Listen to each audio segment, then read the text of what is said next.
If you take longer trips on GO Transit, get ready to pay more. Here's Mel.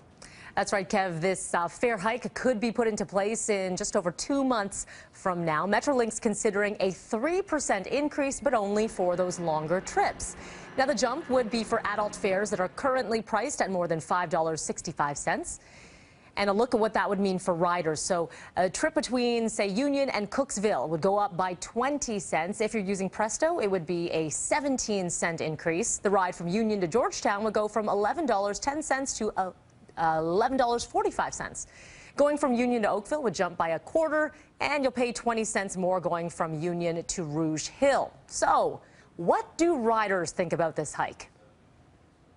I'm really not happy with it because I think it's already more expensive than taking the TTC. Yeah. But I think if it's not substantial and it's going to help make it a better transit system, I think it's okay. I'll still use a GO regardless. It's going to be a big one because I travel long routes every day. I don't have any other option. This is the only option I have. Unfortunately, I would continue, but it's really sad. It's already expensive on its own in the first place. The proposed fare hike is going to the Metrolinx board tomorrow. If it's approved, it would generate an estimated $8.5 million in revenue. The roof of a Leslieville home collapsing during a two-alarm fire this morning. There were no injuries, but the flames broke out in one half of a semi-detached home, damaging the other half as well. Now, both sides could be a write-off. Crews called into the house on Booth Avenue between Eastern and Queen around 3:30 this morning. The fire started in the half of the semi that was under construction. Fire officials say the integrity of the entire building could now be compromised. Some neighbors have been forced out as a precaution. Crews still looking for some hot spots right now. A stretch of Booth remains closed. So far, there's no word on what might have started this fire.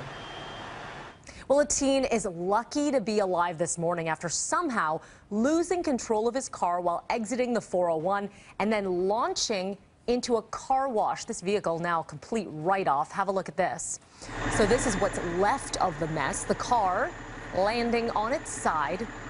This happened on Kingston Road in Shepherd early this morning. The 18-year-old driver veered off the road on the westbound 401 off-ramp at Port Union, flew over a 10-foot fence, through some trees, and ended up hitting this car wash.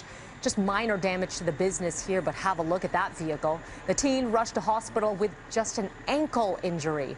No word on any factors on this collision, and so far no charges have been laid. Well, the White House says Syria might be preparing for another chemical attack, and it's giving a harsh warning to the Assad regime this time around. In a statement released by the White House yesterday, it said preparations by Syria were similar to those undertaken before the horrific attack in April when dozens of civilians, including children, were killed. That attack prompted President Donald Trump to order a cruise missile strike on a Syrian airbase. Syria denied that it carried out this attack. All right, an update to a story we told you about yesterday. Queen's Park introducing a new bill to combat scalper bots.